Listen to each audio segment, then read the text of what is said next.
So friends, if Donald Trump's lips are moving, he's probably lying, inciting violence, or both, all while being on pretrial release in multiple criminal cases.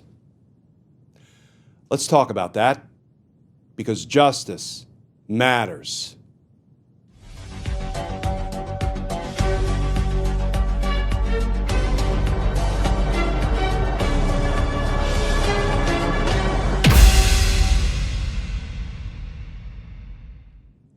Hey all, Glenn Kirshner here.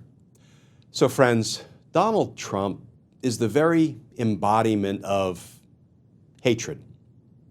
Hatred of the other. Immigrants, minorities, women. You know, the only plank, or maybe the only two planks in his campaign platform are grievance and hatred. And did you see his latest hate rally? The one he just held up in the Bronx? Did you see some of the reporting it inspired? Let's look at a few of the headlines. In the Bronx, Donald Trump goes to his hateful, happy place. Trump again praises authoritarian leaders at Bronx rally.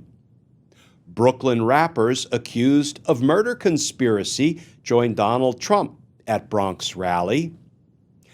Trump dishes on Biden, and New York City migrant crisis as rabid supporters cheer at Bronx rally. Quote, "I think they're building an army." And this from USA Today. Trump says, "Sadly, this is a city in decline," he declared. "I've never seen it like this. We have filthy encampments of drugged-out homeless people living in our places where we spent so much time with our children that they used to play, lunatics killing innocent bystanders by pushing them on the railroad tracks." Boy, what uplifting messages. You know, no one can ever accuse Donald Trump of appealing to our better angels. But during his most recent hate rally up in the Bronx, Donald Trump dwelled on this theme of not just immigrants being the enemy, but of immigrants forming an army and living in tents in what he referred to as our places, in parks. What was Donald Trump doing there? He was inciting violence. Think about this.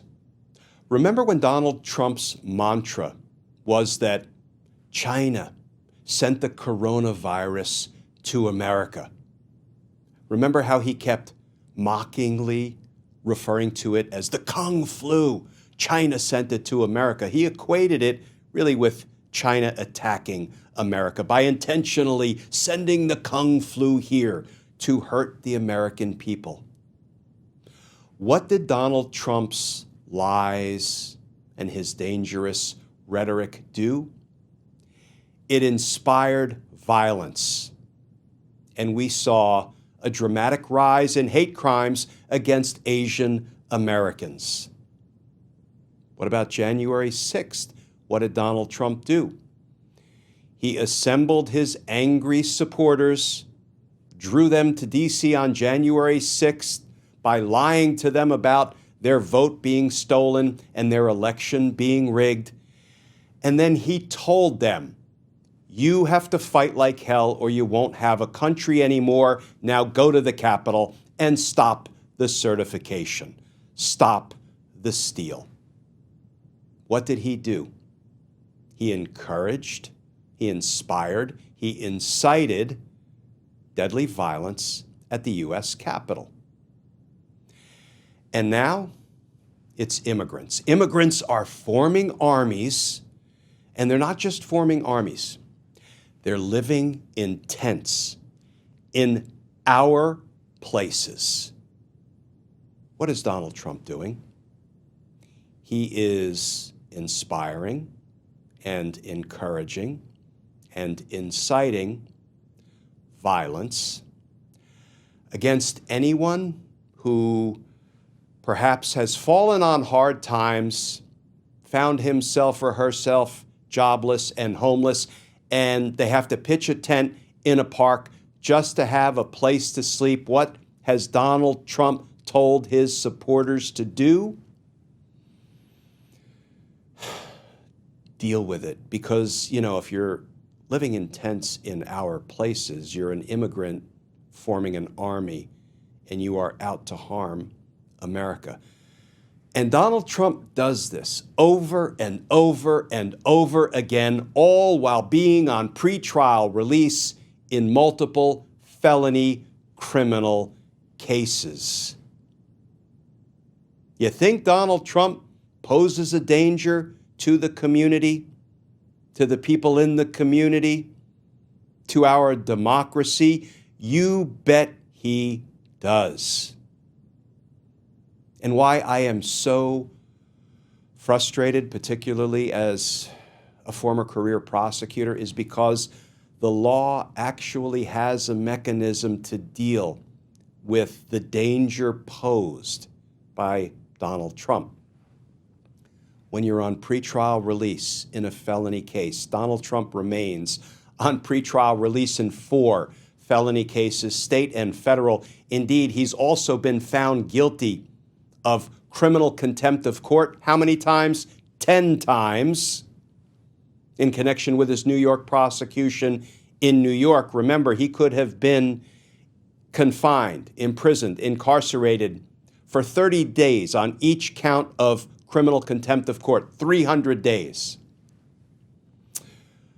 When somebody is on pretrial release and they pose a danger to even a single person in the community, the law provides that they should be detained pending trial. And yet, we sacrifice everyone. We sacrifice the safety of everyone.